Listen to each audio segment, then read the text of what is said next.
night was taken over by Chris Paul. Woo! Suns win 115-109 over the Pelicans. Wow.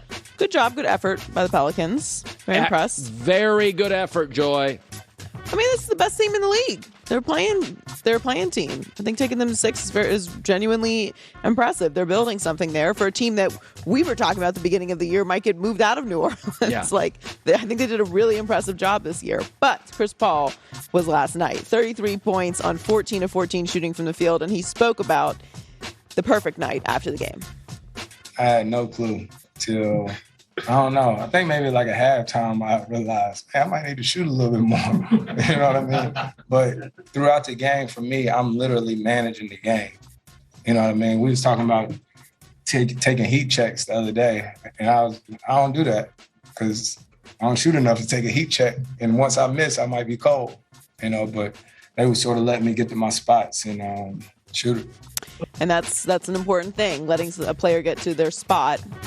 It's going to make them more comfortable, and they get in a groove, and then they can take over the game, which is what he did. He became the first player since Wilt Chamberlain to make that many shots without a miss. And DeAndre Ayton, by the way, he didn't miss much either. It was a really good night for the Suns. They look like they're back to themselves. I only got to see bits and pieces because I watched the draft, but it was like on the road, third quarter, they got blow it Booker open. back. Yeah, he had 13 points. Yeah, this is the team we saw in the regular season. Games are close for a while. They lean on Paul, Booker, DeAndre Ayton. Boom, game over. And once they get things going, it's really hard to get back in the game with them if you can't shoot the way that they can shoot and have the experience that they have in a really balanced, well-coached team. So the Suns will open the series against the Mavs on Monday night in Phoenix. They're currently favored by 6 points, according to Fox Bet. They're also favored to win the series at minus 278. I think that's going to be a really good series. Dallas is coming off of a really hard-fought series where they had to manage without Luka. Everyone's confidence is really solid right now because they didn't have Luka at the beginning of the series, so they know they can step up when they need to. They can win multiple ways. Luka back healthy, that is going to be a really fun series to watch. And the Sixers also closed out their series against Toronto, as you mentioned, so they will face the Heat in Game 1. That is a really interesting series. So I like Philadelphia in that series, but a lot of people, Miami was the number 1 seed in the East. I like the Heat in that series, obviously. I picked the Heat to win the championship. But I think it's going to be a really good series as well, and a long series. So the NBA playoffs have been incredible. The first round was awesome, which is rare, and I think we got some great matchups in round 2. So Baker Mayfield and Jimmy Garoppolo are expected to get traded at some point, and the Browns and Niners are entering 2022 with new starting quarterbacks. And Jeff Howe of The Athletic reported yesterday that the Texans might be looking into both Baker and Jimmy G. I thought they were going to get Davis Mills. Well, they do. Yeah, they currently have Davis Mills as their starting quarterback. He said also, despite the fact that there was no interest in Baker during the Watson trade, a source told him that things might have changed. So, this could be a landing spot for them. I don't know that I could see Jimmy G with the Texans. If I'm the Texans, I would go with Davis Mills there. Now, obviously, as I just mentioned, it's kind of odd because that was the Deshaun Watson trade with the Browns. So why wouldn't you do it then with what has developed in the Baker situation that makes anything different? I like Davis Mills. I think Davis Mills has something there. He's 13 games last season, 66.8 completion percentage, 2,664 yards. Accurate. 16 touchdowns and 10 interceptions. Yeah, no, he's accurate. Big kid, sees over the top. I thought he didn't have much to work with. Didn't have a running game. Didn't get great protection. I thought he was decent. I really did. I also think it was kind of telling last night that Carolina did not take... I thought for sure Malik Willis was going to Carolina. I think that's actually a good sign for Matt Rule. The owner's like, just get the best player. Just get the best player. Don't worry about the quarterback right now. Matt Rule has a really long contract. I think he has 7 years. So he's only going into his 3rd, so they'd have to pay him for a really long time if they were to move off of him. Yeah. And, maybe they are being more patient than owners tend to be in the NFL, but I thought that was a good sign for Carolina.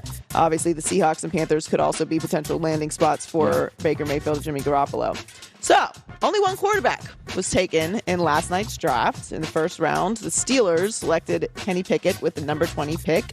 I also thought this is where Malik Willis was going to go if he did not go to Carolina. It just felt like coming out of all of the offseason, the combine, it seemed like most of the momentum was leaning towards Malik Willis over Kenny Pickett. But the Steelers have selected him, which I think is a great situation. He played for Pitt. He's been in the building. No team in the league knows Kenny Pickett more than the Steelers, and they are a well-run team. So if they feel confident in Kenny Pickett, then he was the right choice, and he's ready to play right now. So here's Mike Tomlin letting Kenny Pickett know he is staying in Pittsburgh. All right. Watch out. Let's go, baby. That's awesome. Woo! Kenny, what's up? Hey, what you doing tonight, man? Y'all watching TV? What y'all got going on? Hey, you ready to come back to Oakland? Hey, we're about to make you a Pittsburgh Steeler, brother. Congratulations to you and your family. Bro, we're excited to have you, man. This is awesome. I love Mike Tomlin. It's so rare to see Mike Tomlin like bubbly. It's great. I love Mike watch Tomlin. that on a loop. Those are the moments from the draft that make it really special. I mean, can you imagine? Look how excited Franco was. Franco could not contain himself. As soon as the commissioner showed him the card, he was freaking out. So I think it's great. Can you imagine as a young man having somebody call you and say, "Hi, this is Mike Tomlin. I'd like to make you a Pittsburgh Steeler." I mean, that's one of the great sentences in sports. Yeah. I mean, that is great. I mean, that's a feeling that I don't like that, especially when you're at that transitional point in your life.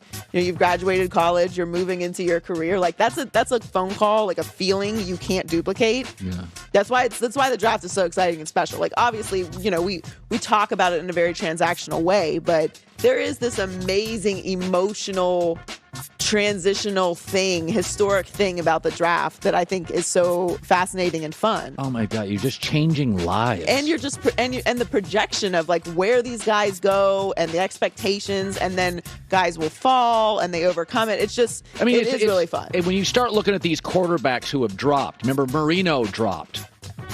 Didn't Dan Marino drop in the draft? He goes to Don Shula. Aaron Rodgers drops. He gets to go to Green Bay. Kenny Pickett drops.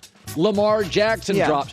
I was telling my wife last night, I said, I know it sounds terrible, but you make all your money in the NFL in your second and third contract. No, you do. And I mean, and since they've changed the rookie scale, you really do. So it's like, does everybody understand? Baker Mayfield probably would have been way better off going to New England at the bottom of the first round. And I mean, you know, the reality is you don't make your big money anymore in the first contract. You make it in the second and the third.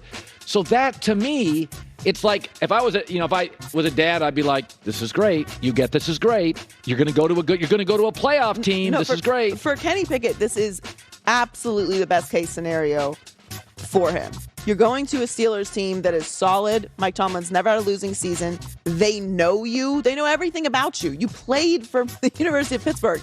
For those of you who don't know, they share facilities. Yeah. Both of them play at Heinz Field. They share the stadium. He's changing locker rooms, and he's moving into a much nicer apartment. Also, it's through the years, Dave Wanstadt, who's from Pittsburgh, the Steelers have generally not wanted to draft Pittsburgh kids because they don't want the pressure on them. If they fail, they feel bad. That's been sort of an unspoken thing in the NFL. The Steelers would rather, they don't want to put a lot of pressure on a kid. So the fact they went and got Kenny Pickett, knowing, he's ours, they like him. They've seen him play for 4 years. Right. I think it's a really good sign for anyone who had questions about Kenny Pickett that he went with the Steelers because no team knows him better. And as far as the hands thing, as I said, I'm over that. The hands thing is exhausting.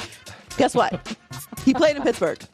For the University of Pittsburgh. There's zero weather adjustments whatsoever. He's literally changing locker rooms. He can play in cold weather. Marino went in the first round, pick 27. Yeah, so he dropped, but he goes to one of the great coaches ever, Don Shula. Where you go matters for everyone. Like you were talking about earlier, I love the Giants and Jets picks as well, but it's so much depends on the organization. But for a quarterback, it is essential that you go somewhere stable. Then you occasionally get a Joe Burrow or Andrew Luck. Right, who are good enough to overcome the situation. But in both instances, Joe Burrow got beat up and Andrew Luck's out of the game. So you think, well, they're the exception. Both paid a price going that high in the draft and getting drafted by a poor team. Carolina with Cam Newton. They had bad old lines when he was there. So he paid a price. So you hate to tell kids this, but it's like you do get, especially for quarterbacks, dropping. Let me give you a few examples. Marino, Rodgers, Lamar Jackson. like Brady. Not the worst thing in the world. No. Joy with the news. Well, that's the news. And thanks for stopping.